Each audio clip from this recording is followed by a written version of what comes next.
Okay, welcome everybody. We'll just give it a few moments to let everybody's names tick in.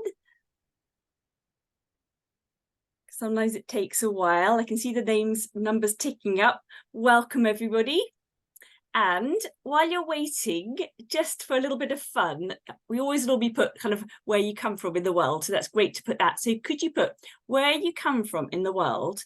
Then the big challenging question of who's your favourite, Morton or Maddie? I don't know. Nathan, who's your favourite, Morton or Maddie? Oh, that's like asking me to choose between children. Yeah.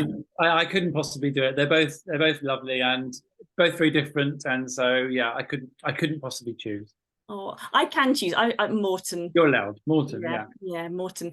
And also an adjective. So if you had to describe Nathan's novels in just a couple of words, what would those words be? So for me, they'd be like addictive, funny, and terrifying, all in kind of equal measure.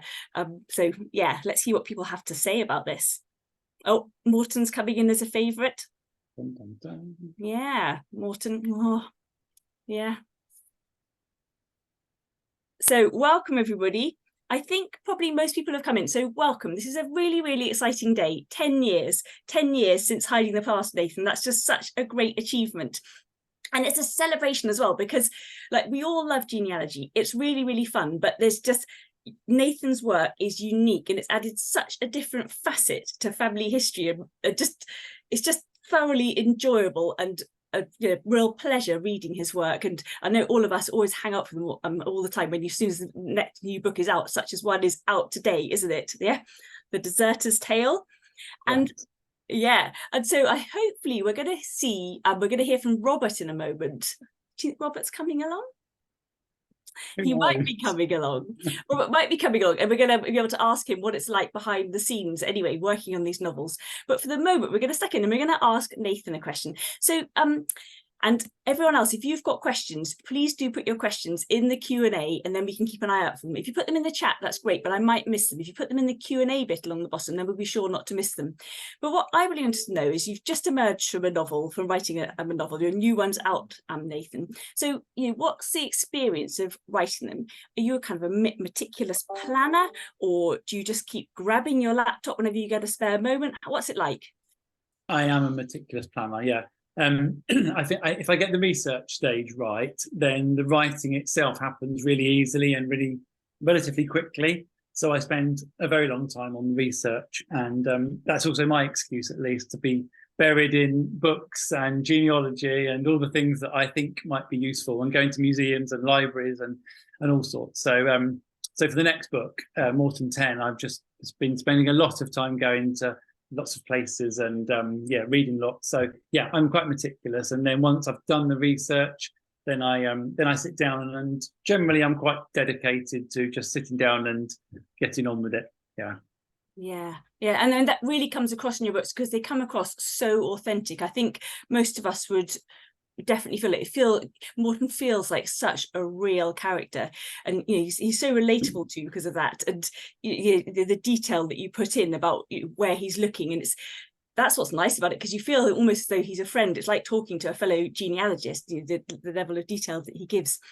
And so it must be kind of quite hard to keep up with the kind of, especially now you're weaving in DNA as well, to kind of continuously keep abreast of new things. So how do you go about that? Is that just part and parcel of doing your own research you keep up, or do you have to make a deliberate effort to make sure you are up to the minute when you're weaving in DNA? But yeah, I mean, it is something I'm very conscious of. I think, I can't possibly write something, because they've been set, like Hiding the Past was obviously set 10 years ago, released 10 years ago, and then they've been dated ever since, which I'm really glad I did that, because if someone's now reading Hiding the Past for the first time, they'll understand why he's not doing certain things, or because you think those records weren't available, or you couldn't do DNA testing back then.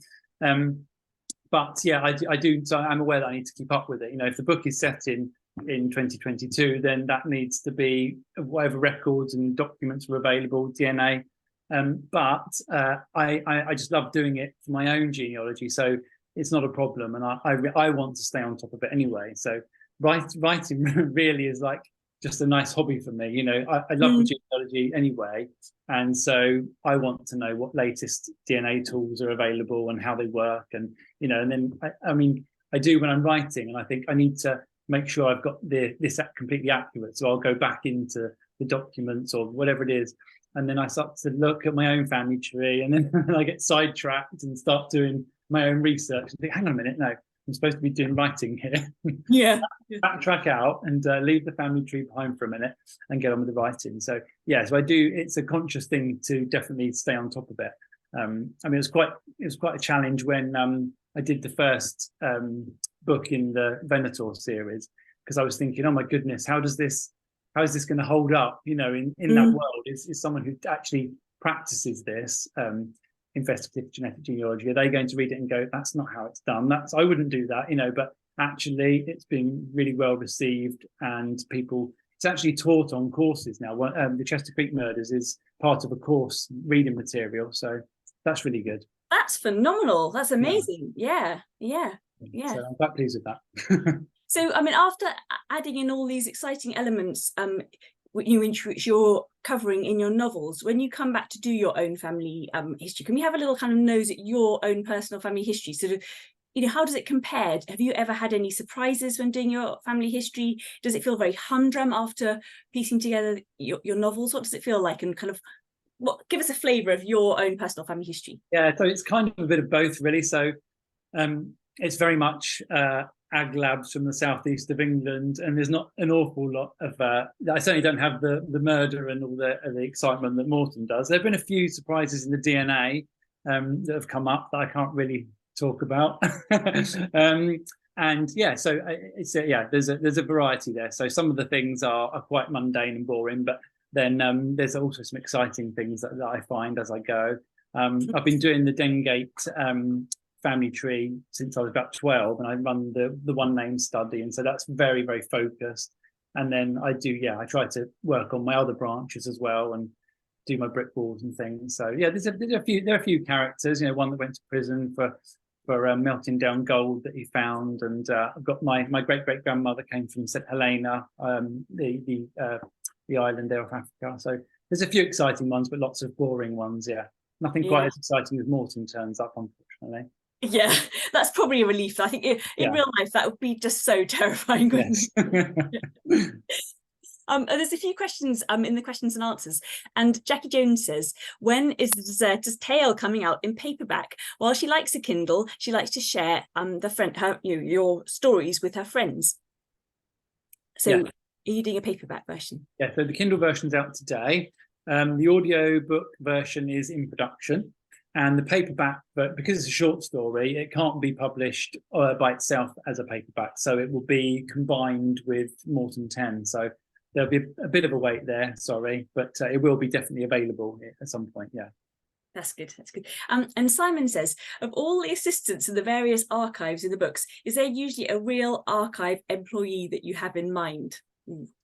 Yeah, there are. I tend to, whenever I go to an archive, there tends to be at least one person that's quite grumpy and miserable with me. But maybe that's just me. But the one, certainly Deirdre Latimer from the Keep in East Sussex. She is based on a real person, and she's just quite grumpy and miserable every time I go in. But like I say, it might just be me. Maybe she's lovely to everybody else. But generally, yeah. If I have a really nice experience, then I put that in the book. So when I went to West Sussex Archives to research the Sterling affair, they were all just really, really lovely and really, really helpful and kind and wonderful. And so I put that in the book. So if you're an archivist and you see me coming, be nice. Yes, you'll be reviewed. Very good. So this is a slightly different thing, but who would like to see the front door of Morton's house? Because we've got a very special cameraman ready on cue. Again, like here he is. So this is Robert. This is the amazing powerhouse behind the scenes, who we're going to ask him what it's like. Well, we'll ask him in a moment. But first of all, let's see this famous front door then. Okay, so this is welcome to Ancient Rye and Mermaid Street, and I'll just switch the camera around for you. So I've gone roaming. Hang on, there we go. Okay, so this is the house with 2 front doors, and it's in sunny Rye, East Sussex. Nice cobbledy old street and some very old buildings. So let's go and have a look at what we can see.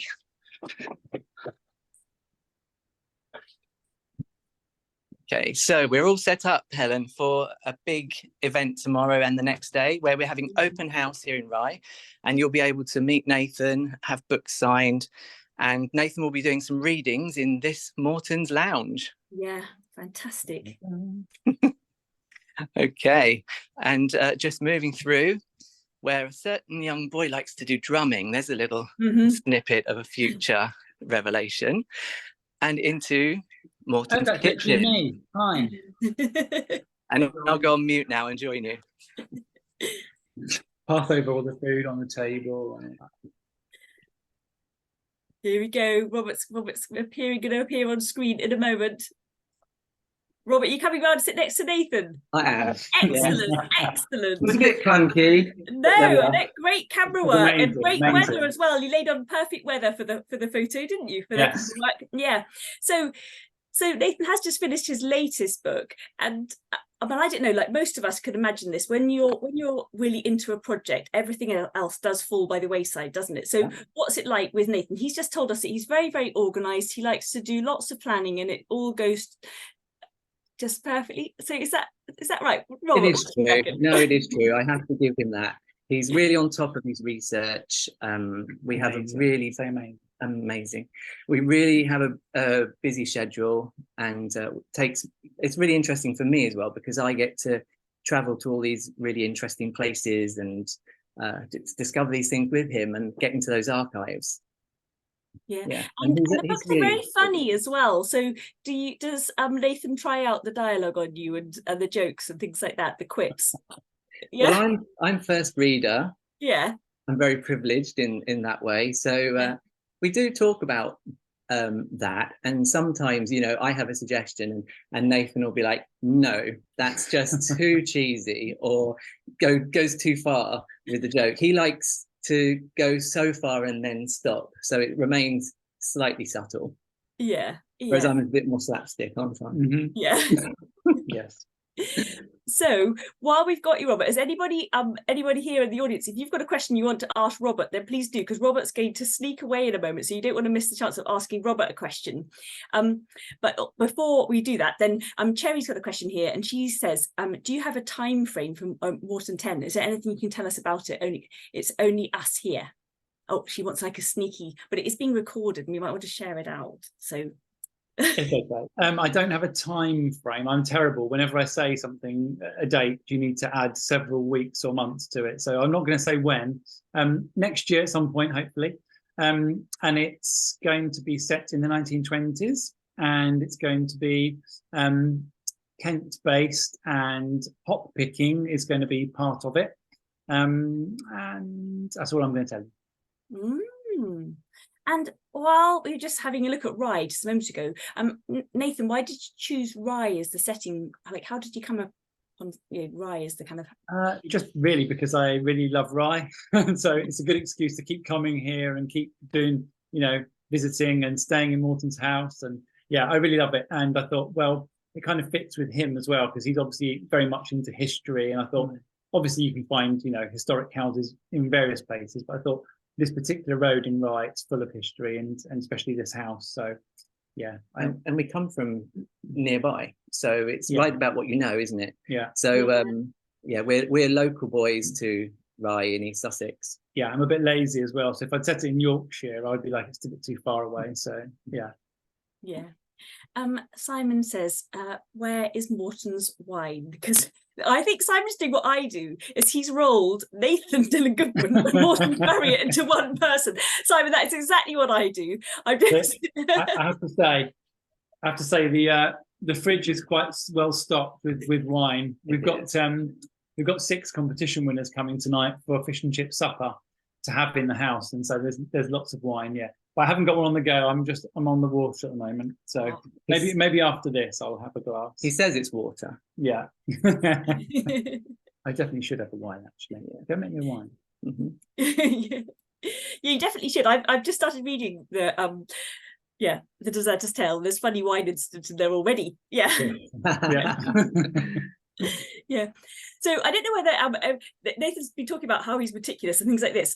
In Hiding the Past on page 83, and I reread it the other day, and it was brilliant, just as it was the first time.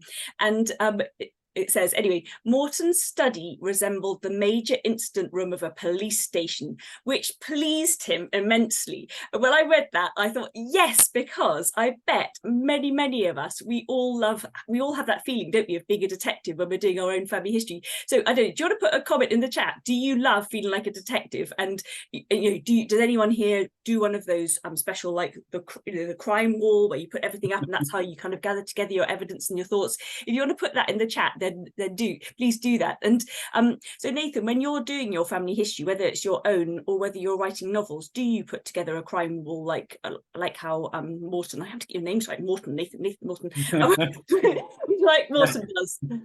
Not quite as detailed as that. I would love a wall like that, but I do have a whiteboard, and I sketch things on there, particularly trying to hold the plot together in my head. But no, not quite as detailed as that. I think it would work though. I'd like one. I'd like one as well. Like I've sometimes done a kind of a very small little version on a notice board, and it is nice to kind of stick things up and have them there in front of your brain, isn't it? Yeah, absolutely. Yeah. And while we're thinking about crime, so like that's a really a big deal in the real world in America, isn't it? With C.C. Moore and investigative genetic genealogy. Whereas in the UK, we have many more restrictions, and while our police can obviously use DNA, they can't use the IgG in the same way. So I think that's really interesting to think about that. And we're going to run a poll, because what would be great is to learn what other people here tuned into the interview with Nathan. What do you think about it? Is it something that everybody thinks wholeheartedly, yes, we should be allowed to do this, or only in the when we're trying to seek out criminals of certain sort of crimes? What are people's feelings? So Matt has kindly put a poll up on the screen, and does everyone want to have a think about what do you think about investigative genetic genealogy in law enforcement? Do you think yes, it's fine by you to catch a criminal? Yes, it's fine by you, but only for serious crimes. I don't really see the whole thing, such as homicide or sexual crimes, for instance.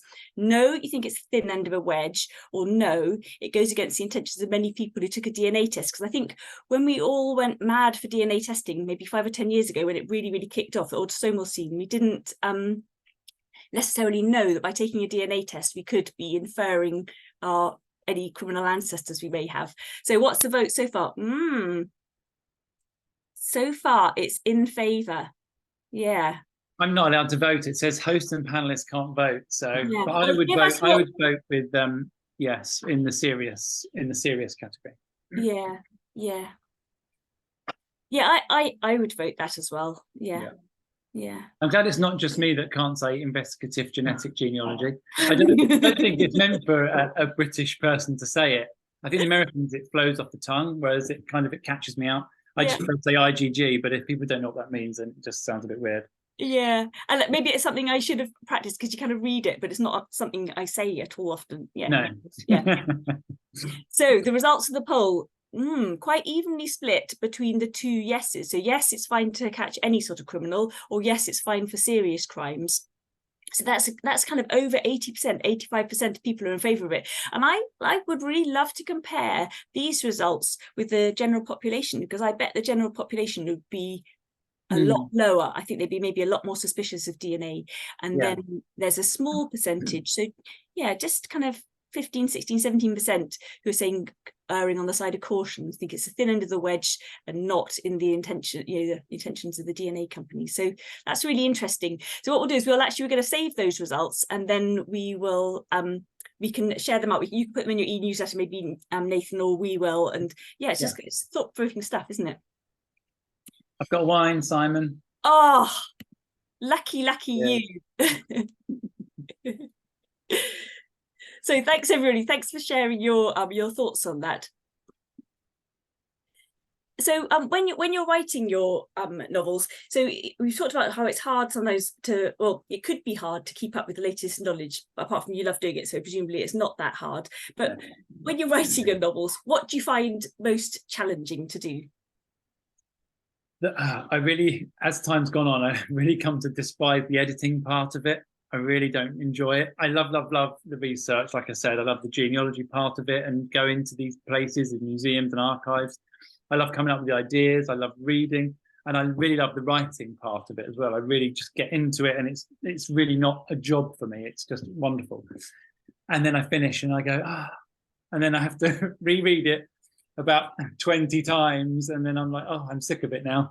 And then it goes off to proofreaders and lots of lovely early readers. And I know there's a couple, Sherry's in the chat there. She's one of them, and they read them and they give me feedback, which is really great, and always come up with loads of things that I haven't seen or haven't thought of.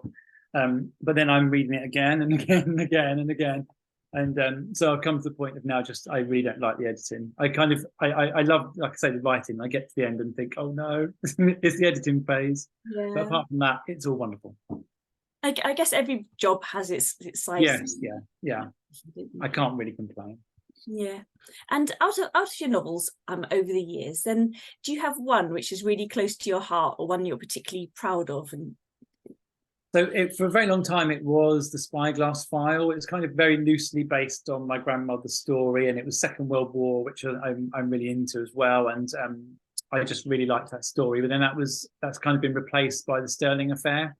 I think because it was the longest one, but it was really the hardest one to write. And so it was a real challenge. Several times during the writing process, I was thinking, how on earth am I going to get myself out of how's Morton going to solve this case, because it was so complicated. But I think because then I did get to the end, obviously. I think it feels quite, it was a challenge, but it was worth it. And the end result justified the stress of it.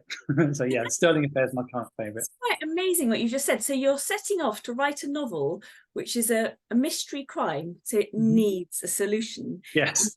You're setting off and you haven't got the solution. Yeah, this is true. Yeah, that is brave. That's really brave. Yeah, or stupid. I'm not sure which. No, brave. We'll go with brave. No, it's definitely brave. Yeah. When I started, I was particularly with Hiding the Past and The Lost Ancestor, the next one.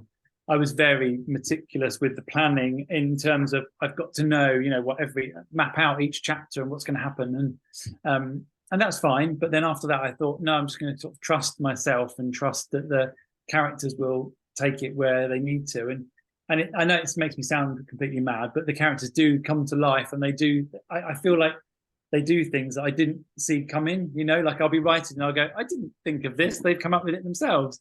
And it takes it in directions. But yeah, so I don't very often now know the ending. Occasionally I do kind of have a rough, this is where it's going, but in terms of how Morton is going to solve it, I don't always know that until I get there. Like the story for Morton 10, I have a good idea of where it's going, but how he's going to solve it, I've no idea until he tells me. Wow, that's just wonderful insights to how you work. So very, very cool. Yeah. Madness inside my brain. Yeah. Yeah, but what a creative brain! It's brilliant. So Sherry's asked you. She says, Robert, Robert. She asked Robert. Will I just go for a while? You can answer, Robert. How much genealogy does Robert do? How much genealogy does he do? He loves it as well, doesn't he? Wanted. I'm coming. How much genealogy do you get the time to do, Robert? Because I know you're busy with loads of things in your life as well. Yeah, we're both super busy, and our own genealogy does kind of take a backseat from all the business interests. But I've been doing it since 1997 as well, and so every now and again I go down that rabbit hole, and I'm up till 3 a.m. and so I give it blasts. Yeah. Rather than a constant amount of work. Something will come in like a DNA match, or someone will send me a private message about the family tree and it will set me off again. But otherwise, I just prioritize my husband and our business interests. Yeah. And it's good that you can do some, because you have to. The only people who want to listen to genealogists tend to be other genealogists. So. Yeah. No, really. Simon says, who owns a house with 2 doors? Do they live there, or is it let out, or how are you able to access it from time to time like this? Well, it's Morton's house, obviously, Simon, and he's just sat me in. It's owned by a lady who's owned it for a very long time, and she basically has a caretaker manager person who lives here, and it's on Airbnb. So if anyone wants to come and stay, then you are welcome to. And so she was really, really kind and lovely. And I said, can we, we've got the 10-year anniversary coming up. We basically take over the house for the weekend. And she said yes. So it's great. Yeah. I think it's the house with two front doors.co.uk or something like that. And certainly it's got its own Instagram page. And you can see some of the bedrooms as well, the detail and the old, because it's a really ancient area of Rye. I think it was built in 1520, did it say above the door? Yeah. And lots of the beams are actually parts of ships, and you can tell, like the keels of ships and things. Yeah. So yes, we can stay here. We're very fortunate, because I picked any other house in Rye pretty well, we wouldn't have been able to be here. So it's good. It's a good choice. I obviously saw it coming. Yeah. And Morton has never done the house history of his house, has he? No, he hasn't actually. I think he should. He should. Yeah. It'd be really interesting. Yeah. Jackie says, Nathan, do you actually create a family tree for your characters when writing your books? Do you actually draw up? Yeah, so I didn't, and generally in the stories I don't need to for the characters that are just in that book alone. But I should have done from the very beginning with Morton, because I kept coming back to thinking, how old are the kids, and when were they born? When was he born, and when did they get married? And who did I say in The Orange Lilies was his grandfather's name? And when did they die? And so I have to go back over. So I think it was probably 2 books ago. I think it was a Sterling Affair, in fact. I created an ancestry tree, and so every now and then it's a private tree, and it doesn't show up in anyone's results, but every now and then I get notifications, and it will say, is this somebody, does this match this person? And I'm no. And it tells me when it's things like Morton's daughter's birthday and things like that. I get notifications. So yeah, so I wish I'd done that at the beginning, because it just would have saved me a lot of searching in the books for the key dates when someone was born or died or whatever. Yeah, good question. So you gave us some insight a few moments ago about what it was like you writing novels, and so clearly you do a lot of research and that's thorough. But let's say start from the top. So when we're doing our family history, oftentimes we'll kind of get that urge to write stories. It's kind of it's just full of stories, isn't it? But have you got any advice to other people to help us write, like whether it's writing a genealogy novel, or like what's taken you from, like, when you must find it so much easier now over the years, things that shortcuts and hacks, or just confidence, or what is it? It's a tricky one, but I get asked that quite often, and I think it kind of depends on which way people want to go. So if you want to really be very committed to the facts of your family tree, you don't want to lose those things, and that's a separate issue. Whereas if you want to fictionalize it, then that's two very different things. So for people that want to just make their own family history just a bit more exciting and liven it up, I would say put all your facts and things like you said, genealogists really only are interested in genealogy are other people. So if you want someone in your family to take an interest in the tree, I would say keep all the things like they were born on this date and things to footnotes if they're not particularly interesting in of themselves, and then look at social history and what was going on at the time, and look at newspapers for the area and what life would have been like for those people, and then build a character from that.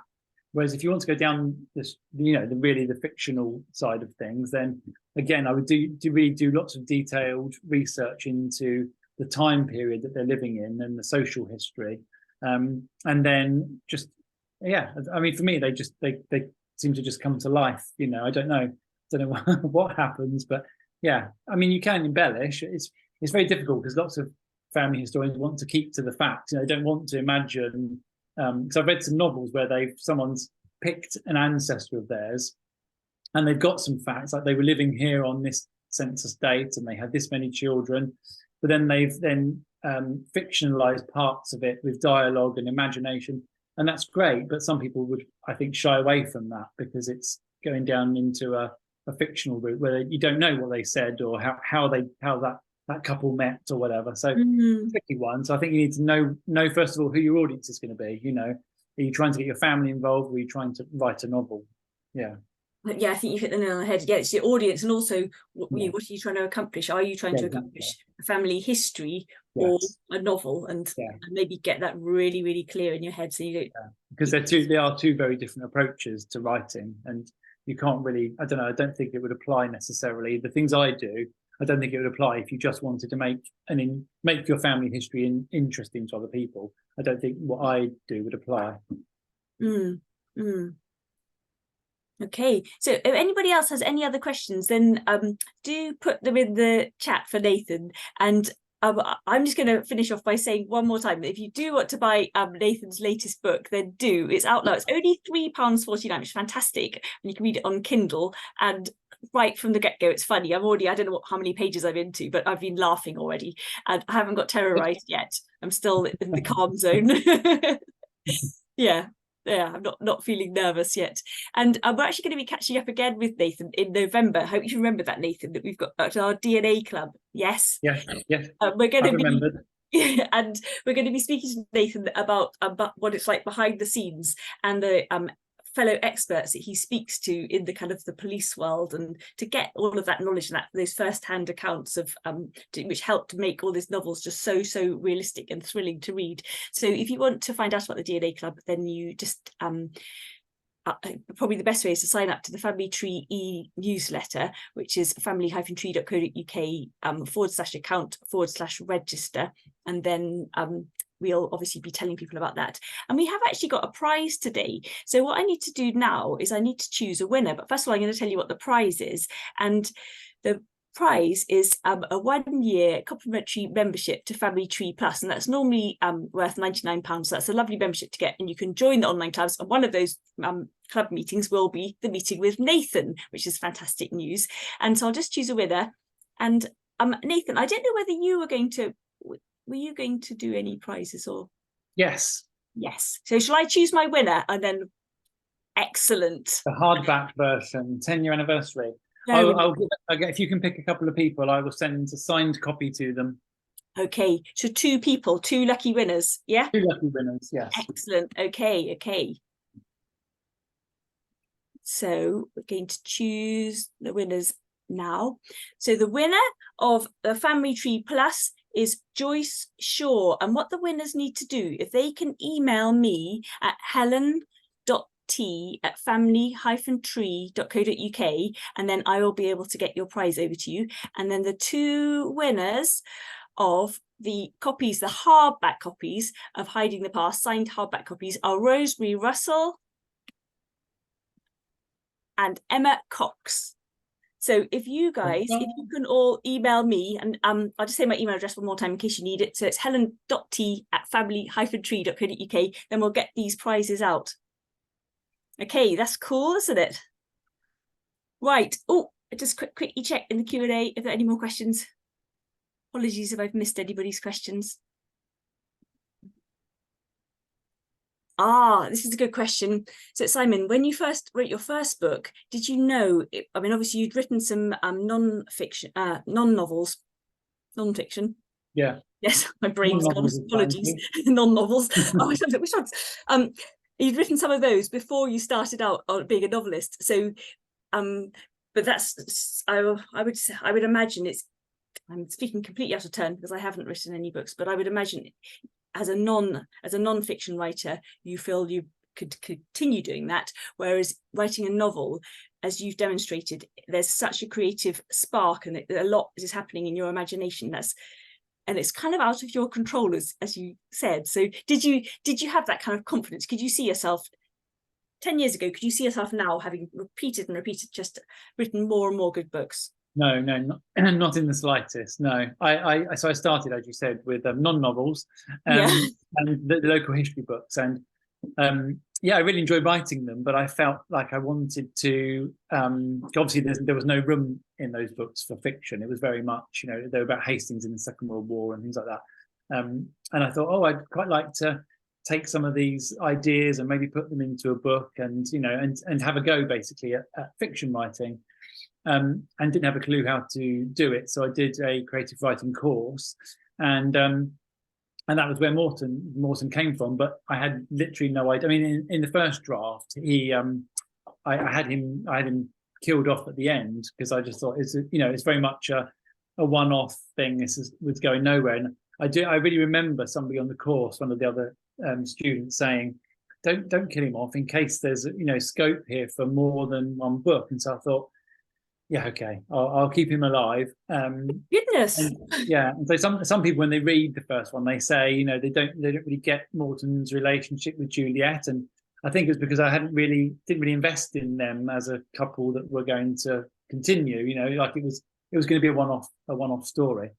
So I'm very glad I listened to that person and kept him alive. But no, even then, even when I thought maybe there's scope for more, I didn't think for a moment that it would be 10 years later I would still be going. Yeah.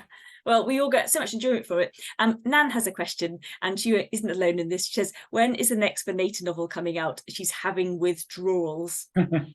So yes, so normally when I'm writing, I will just pick one of the books, whichever one it is, and just focus on that completely until it's done. So that was kind of what I was doing with Morton 10, but then I kind of had these ideas for Venator 3, and I started doing some research and digging, and basically I found this retired medical examiner, and I don't want to give too much away, but he was very key, let's just say, in the capture of the Golden State Killer. And so I contacted him, and basically he's appearing as himself in the first chapter of Venator 3. So I've written that, and it's kind of gone back and forth between the two of us, and him checking he's happy with it and everything.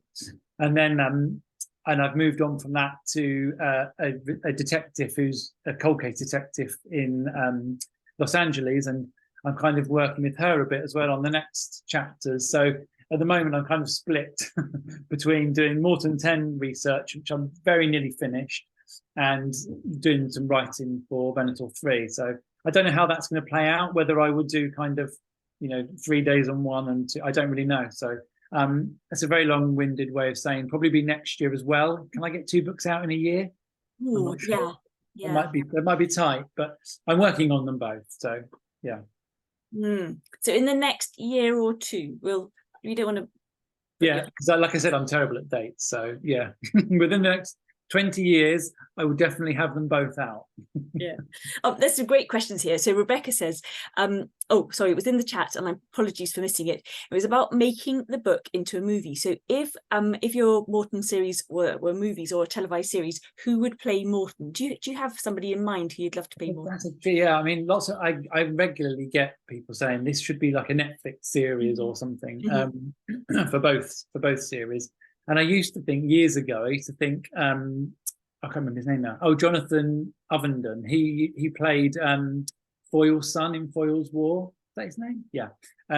But he's kind of my age now, so he would be too old, dare I say, to play Morton. If it was back at the beginning and we're starting then. So, I mean, when I've asked this question on social media, there's a whole huge range of people.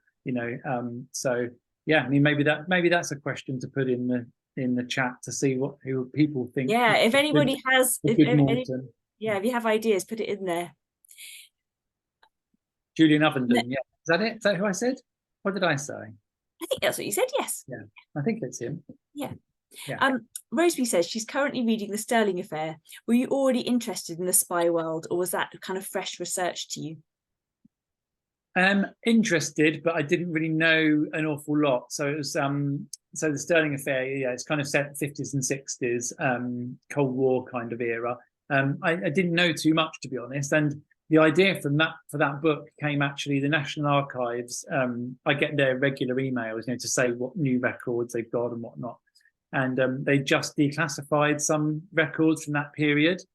And I thought, I mean, if any story was going to be a genealogical crime mystery, then a spy story where someone is, deliberately trying to conceal their identity and hide their past. And I thought this is it. So yeah, so I promptly went up to the National Archives and did lots of research into these newly released files about different agents and what was going on around the time of the Suez Crisis. And yeah, so it wasn't an area I particularly knew an awful lot about before I started, and yeah, I was just fascinated by it all, and it was good because I could bring DNA in slightly as well. So someone, you know, really conceals their identity, but obviously the DNA, you know, eventually would reveal who they really were. I mean, it is amazing. All your novels do feel so realistic. They do feel very plausible. That, yeah, that's what makes them so scary. Oh, Rebecca says Benedict Cumberbatch would be good to play Morton if he was a little rounder. Yeah, somebody else has suggested him actually. Yeah. Cool. Well, thank you so much, everybody. Thanks for coming along. I hope you've all had fun hearing from Nathan about what it's like to write his books. It's been such a pleasure to talk to you, Nathan. It's always fascinating, and it's fascinating and just amazing reading your books as well. So thanks for writing them. Congratulations for the last 10 years. Congratulations to Robert for all the support as well, which I know he must give you as well, and supplying you with wine to keep you going with all your research as well. And I hope you have a lovely, fun rest of the day with your 10-year celebration. So what have you got? What are you doing for the rest of the day? So just before this interview, I went to Canoop's, the hot chocolate place, and he's doing a special hot chocolate for just this weekend, a Morton. So you can go into, if you're in the Rye area, you can go into there and order a Morton, which is a mocha with elderberry marshmallows, homemade. Yes, and so at 6 until 8 o'clock tonight, we've got these competition winners coming for fish and chips. And then tomorrow and Sunday 10 till 3 is open house. So if you're in the Rye area, you can just come in. There'll be some unusually flavoured scones available, books to buy, and I'm going to read from The Deserter's Tale. And then 3 o'clock tomorrow afternoon, there's a treasure hunt starting around Rye with maybe some prizes for some winners. What a fun weekend. Have a brilliant time. Yeah. Yeah, thank you very much. Yeah, thank you very much. Thanks, everybody. Thanks, Nathan. Thank you. Thanks for coming in. Bye. Bye-bye. Bye.